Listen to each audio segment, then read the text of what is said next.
जय हिंद, नमस्कार। आप सभी का एक बार फिर स्वागत है एक नए वीडियो के साथ, जिसमें हम आज बात करेंगे ईसीएचएस के बारे में। ईसीएचएस में एनए मेडिसिन्स यानी ज़्यादातर साल के आखिर में फाइनेंशियल ईयर ख़त्म होने के दौरान जो मेडिसिन्स का स्टॉक है, जैसे जैसे बजट ख़त्म होता जाता है वैसे वैसे दवाइयाँ ईसीएचएस से गायब होते जाती है, यानी ख़त्म होने लगती है और बजट के अनुसार फिर दवाइयाँ नहीं मिल पाती है। सर्टिफिकेट मिलता है तो एनए मेडिसिन का, और अब वो सर्टिफिकेट भी नहीं मिलेगा क्योंकि ईसीएचएस ने इस पॉलिसी को भी बदल दिया है। तो ईसीएचएस एनए मेडिसिन के ऊपर ये रिपोर्ट है, एक लेटर जारी हुआ है जिसको समझेंगे। अब ईसीएचएस से दवाइयाँ लेना हुआ मुश्किल काम। 21 नवंबर 25 को ये लेटर जारी हुआ है, जो सभी कमांड हेडक्वार्टर्स को, आर्मी हेडक्वार्टर को भेज दिया गया है।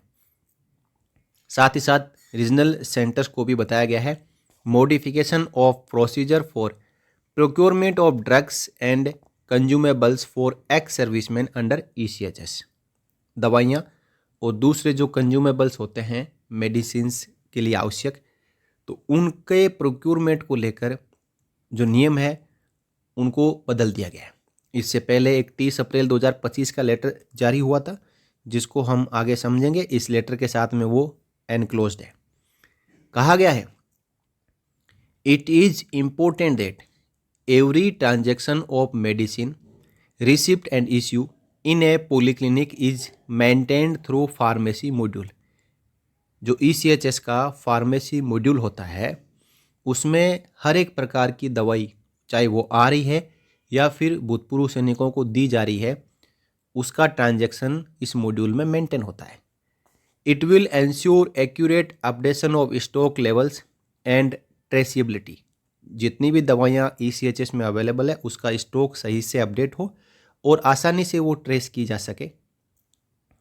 इश्यू टू वेरियस बेनिफिशरीज, किस बेनिफिशरी को कौन कौन सी दवाई कब कब दी गई, ये सब जो ईसीएचएस का मॉड्यूल है उसमें अपडेट रहती है। दस reducing chances of miss appropriation, यानी किसी भी प्रकार के जो दवाइयों में कोई गड़बड़ी होने से बचाने के लिए ये सब कार्रवाई की जाती है। Any direct issue of medicines procured from ACMO oblique LC vendor will be violation of ECHS procedure and will be treated as procedural lapse. यानी कोई भी मेडिसिन, जैसे कि अभी तक जो एनए सर्टिफिकेट मिलता था तो बाहर जो मेडिकल स्टोर होते थे ईसीएचएस से जुड़े, उनसे जाके मेडिसिन ले लेते थे, या फिर जो ACMO senior executive medical officer जो स्टेशन हेडक्वार्टर स्टेशन कमांडर को असिस्ट करते हैं, उनके पास में भी कुछ कंट्रोल ड्रग्स रहते, वो देते। तो इस प्रकार जो डायरेक्ट मेडिसिन्स जारी हो जाती उसका रिकॉर्ड नहीं रहता था। लेकिन अब कहा कि कोई भी मेडिसिन है वो डायरेक्ट ईसीएचएस लाभार्थियों को इश्यू नहीं होगी और इस प्रोसीजर में किसी भी प्रकार का लैप्स मंजूर नहीं होगा। तो इसके लिए अब क्या किया गया है ये हमें समझना जरूरी है। एक नया यहाँ पे प्रोसीजर लाया गया है जो एएलसी मेडिसिन को हैंडल करने के लिए ईसीएचएस पॉलीक्लिनिक में काम में लिया जाएगा। साथ ही साथ जो बिल प्रोसेस होंगे स्टेशन हेडक्वार्टर्स द्वारा, वहाँ पे भी इस प्रोसीजर को फॉलो किया जाएगा। सबसे पहले जैसे किसी को ईसीएचएस में मेडिसिन लेने जाना है, वहाँ पे कुछ दवाइयाँ मिल गई और कहा कि कुछ दवाइयाँ यहाँ पे अवेलेबल नहीं है, यानी एनए है, नॉट अवेलेबल। तो इसका क्या होगा, demand of ALC medicine. ALC मतलब होता है अथॉराइज्ड लोकल केमिस्ट। ईसीएचएस के आसपास जितने मेडिकल स्टोर होते हैं उनमें से कुछ मेडिकल स्टोर को ईसीएचएस के साथ में टाई अप कर लिया जाता है। जो कि ईसीएचएस में दवाइयाँ अवेलेबल नहीं होती है वो दवाइयाँ एएलसी स्टोर वाले प्रोवाइड करते हैं। तो ईसीएचएस में एक दिन में कितने एनए सर्टिफिकेट बनते हैं, उनकी दवाइयाँ एएलसी से लेनी पड़ती है। तो डिमांड ऑफ एएलसी मेडिसिन्स, यानी एएलसी मेडिसिन की जो डिमांड है वो कैसे होगी। Demand of ALC medicines will be initiated from pharmacy module and generated from stock manager module only. Online approval of system generated demand is to be done by OIC polyclinic. अभी तक क्या होता आपकी जो स्लिप है उसमें जो NA medicine होती वो ECHS द्वारा नोट कर ली जाती, या तो वो खुद मंगवा लेते या फिर आपको कहते कि आप उस मेडिकल स्टोर से ले लो। अब क्या होगा, जितनी भी जो ALC मेडिसिन होगी जो अथराइज्ड लोकल केमिस्ट से खरीदनी होगी, उसका एक डिमांड जो ECHS का मॉड्यूल है उससे ही जनरेट होगा, ऑनलाइन जनरेट होगा, और उसको ऑनलाइन जो OIC पॉलीक्लिनिक द्वारा अप्रूव किया जाएगा। दूसरा, receipt of medicine. The OIC polyclinic shall ensure that each medicine purchased from ALC vendor will be taken in charge through stock manager module on the same day when it was received, with correct nomenclature, base details, quantity received, expiry dates, etc. Proper verification of physical stock against the supply medicines must be ensured. जब ये ALC demand generate हो जाएगी तो ALC vendor को provide की जाएगी, वो medicine provide करेगा ECHS में। ECHS में जो मेडिसिन का कंट्रोल देखते होंगे वो इसको जो ECHS मॉड्यूल में अपडेट करेंगे, यानी डायरेक्ट इश्यू नहीं करेंगे ECHS लाभार्थियों को, उनको स्टॉक में लेंगे, इन्वेंट्री में लेंगे, जिसमें सारी जानकारियां भरी जाएगी। अब वो मेडिसिन है जो ECHS लाभार्थियों को इश्यू होगी जिन जिन की NA थी। Issuance of ALC medicines. All medicines including ALC will be issued to beneficiaries through pharmacy module only। और वो भी आपको दोबारा लेने जाना है तो आपको ECHS से पर्ची कटानी होगी, और ALC मॉड्यूल्स जो फार्मेसी मॉड्यूल्स है उसके जरिए ही दवाइयाँ ECHS लाभार्थियों को इश्यू होगी। नो मैनुअल और alternative mode of issuing medicine is permitted. Medicines issued to beneficiaries will automatically be taken off from charge of pharmacy by software. देखिए, जो मेडिसिन आ गई जो सॉफ्टवेयर में चढ़ा दी गई, जब वो लाभार्थियों को इश्यू की जाएगी तो वो ऑटोमेटिकली लेस हो जाएगी, यानी एक ट्रांजैक्शन हो गया। ALC मेडिसिन खरीदी गई, कितनी आई, ऑनलाइन चढ़ा दी, उसके बाद जब जारी हुई वापस ECHS लाभार्थी को तो वहाँ से माइनस हो गई। It is further intimated that ALC medicine report has been added in the drop down menu of reports in OIC polyclinic module. जो OIC पॉलीक्लिनिक मॉड्यूल है ECHS का सॉफ्टवेयर है, उसमें एक नया ऑप्शन ऐड कर दिया गया है जहाँ पे जितने भी प्रकार की ALC मेडिसिन्स है वो इलेक्ट्रॉनिकली टेकन ऑन चार्ज, वो चार्ज में ले ली जाएगी, और ECHS लाभार्थियों को जो इश्यू की जाएगी वो सब कुछ उसमें दिखाई देगा। Visibility of same is also available at regional centre and CO ECHS for monitoring, जिसको भी रीजनल सेंटर भी देख पाएंगे और दिल्ली में जो सेंट्रल ऑर्गेनाइजेशन ECHS है वो भी देख पाएंगे कि मेडिसिन्स का प्रॉपर ट्रांजैक्शन हो रहा है या नहीं हो रहा है। साथ ही साथ OIC polyclinic and station headquarter are requested to ensure that bills for only those ALC medicines which have been issued electronically from pharmacy module are processed for payment. अब जो ALC मेडिसिन्स होगी उसका बिल पेमेंट भी ALC store वाले को करना होगा, तो केवल उन्हीं मेडिसिन्स का पेमेंट किया जाएगा जो ECHS मॉड्यूल के जरिए ट्रांजैक्शन जिसका हुआ है, वो यानी रिसिप्ट हुई है और इश्यू हुआ है। इसके अलावा कोई डायरेक्ट मेडिसिन यदि जारी कर दी है तो उसका बिल पेमेंट स्टेशन हेडक्वार्टर नहीं करेगा। तो ये लेटर है, जारी हुआ है। अब देखिए, कोई भी पॉलिसी में बदलाव होता है तो उसके प्रोज एंड कॉन्स यानी लाभ और हानि दोनों होते हैं। अब इसका बेनिफिट तो यह है कि आपका यदि NA सर्टिफिकेट जारी हुआ है तो आपको उस दिन नहीं, दूसरे दिन या तीसरे दिन आपको जो है मेडिसिन ज़रूर मिल जाएगी, और ये जो मेडिसिन मिलेगी, आपका जो NA सर्टिफिकेट है उसके अगेंस्ट जो मेडिसिन आएगी वो सॉफ्टवेयर के जरिए मिलेगी।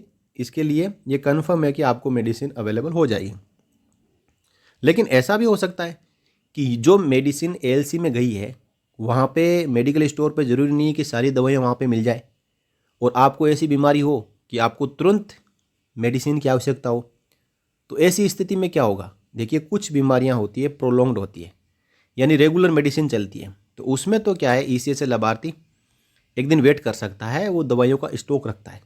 कुछ ऐसी सीजनल डिजीजेज होती है, अचानक कोई बुखार हो गया, कोई मलेरिया हो गया या डेंगू हो गया, या कुछ भी हो गए, पैचिस हो गए, मतलब भगवान किसी को ऐसा ना करे, लेकिन हो जाता है शरीर है।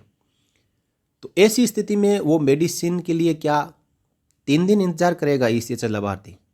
तुरंत इमरजेंसी ट्रीटमेंट की आवश्यकता हो, मेडिसिन की आवश्यकता हो, और वो 3 दिन तक इंतजार करेगा, तो वो कैसे ठीक होगा और कैसे वो सर्वाइव कर पाएगा?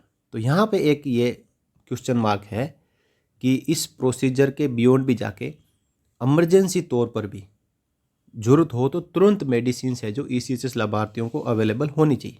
3-4 दिन तक वेट नहीं कर सकते। अब जैसे ही जो भारत सरकार है बजट बनाती है फरवरी मार्च हर साल, तो उस समय ईसीएचएस के लिए अलग से बजट का प्रावधान होता है। तो अप्रैल शुरू से लेकर अक्टूबर नवंबर तक बजट रहता है। तो ना तो कहीं रेफरल में आनाकानी की जाती है, ना ही दवाइयों का स्टॉक कम होता है।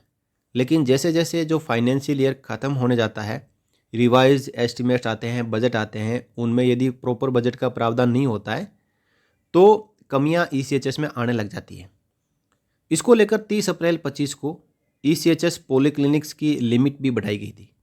देखिए, पहले जो type A and B polyclinic है वो 5 लाख रुपए पर मंथ खर्चा कर सकते थे कंज्यूमेबल्स और मेडिसिन खरीदने के लिए। अब उनका 10 लाख रुपए कर दिया गया है। टाइप सी जो पॉलीक्लिनिक है वो पहले 3 लाख रुपए और अब उनकी लिमिट है 6 लाख रुपए कर दी गई है। और टाइप डी पॉलीक्लिनिक की जहाँ लिमिट पहले 2 लाख रुपए थी हर महीने परचेज करने की, वो अब 4 लाख रुपए कर दी गई है। यानी लिमिट में तो डबल सीधा 100% की बढ़ोतरी की गई है। लेकिन ज़रूरी यह है कि ईसीएचएस एक इमरजेंसी सुविधा है, यानी कोई भी हॉस्पिटल्स होते हैं, ईसीएचएस होते हैं, वहाँ पे केवल जो मरीज ही जाते हैं और उनको ज़रूरत होती है तुरंत इलाज की। तो ऐसे में ये प्रोसीजर लाना कि अब आपको केवल एएलसी मेडिसिन्स ईसीएचएस के सॉफ्टवेयर के जरिए ही दी जाएगी और उसमें 3 से 4 दिन का वक्त लगेगा। तो जो इमरजेंसी ड्रग्स है उनके लिए क्या प्रावधान है? अब देखिए, इस पॉलिसी का जो प्रोबेबल असर है वो क्या होगा। जो लेटेस्ट आदेश आया है उस आदेश के अनुसार local purchase and further issue of any medicine will only be permitted through system generated demand and issue through software. ये तो पॉलिसी में लिखा हुआ है। इसलिए 1 दिसंबर 2025 से क्या होगा, demand of all any medicine for the day will be compiled after 1500 house. देखिए, 3 बजे तक ईसीएचएस का समय होता है। उसके बाद में है जो ईसीएचएस का काम होता है, लाभार्थियों को इमरजेंसी कंडीशन के अलावा अटेंड नहीं किया जाता है। और 3 बजे के बाद में कंपाइल करने के बाद में जो सप्लाई ऑर्डर है वो ईसीएचएस के सिस्टम से जनरेट किया जाएगा। देखिए, जब ईसीएचएस में दवाइयाँ जारी की जाती है तो जो रेड कलर में लिखा हुआ आ जाता है, इसका मतलब वो दवाई है जो स्टॉक में नहीं है, इसलिए एएलसी के जरिए उसको डिमांड करने की ज़रूरत पड़ती है। तो ऐसी सभी मेडिसिन्स का जो ऑर्डर है वो 3 बजे के बाद में जनरेट किया जाएगा और एएलसी को दिया जाएगा। तो डीलर क्या करेगा, जो एएलसी है वो मेडिसिन सप्लाई करेगा पॉलीक्लिनिक को नेक्स्ट डे। उस दिन तो वो कर नहीं पाएगा क्योंकि ईसीएचएस बंद हो जाएगा। तो दूसरे दिन संभवतः वो उन मेडिसिन को ईसीएचएस में सप्लाई करेगा। अब सप्लाई करने के बाद में ईसीएचएस में जो ईसीएचएस सॉफ्टवेयर पे काम करते हैं मेडिसिन वाले पर, फार्मेसी मॉड्यूल में, वो उन दवाइयों को वापस फार्मेसी मॉड्यूल में चढ़ाएंगे, तो उसमें भी समय लगेगा। फिर पेशेंट को क्या है, दोबारा से पॉलीक्लिनिक में जाना होगा next to next working day. दूसरे दिन तो वो दवाइयाँ आएगी तो उस दिन तो मिल नहीं पाएगी। तो तीसरे दिन है जो पेशेंट को जिसकी एनए मेडिसिन है वो फिर ईसीएचएस पॉलीक्लिनिक में जाएंगे, यानी 48 हाउस के बाद, और उसके बाद वो एनए मेडिसिन वहाँ से ईसीएचएस मॉड्यूल के जरिए कलेक्ट करेंगे। अब क्या होगा, following steps will be taken by patient while coming to collect NA medicine.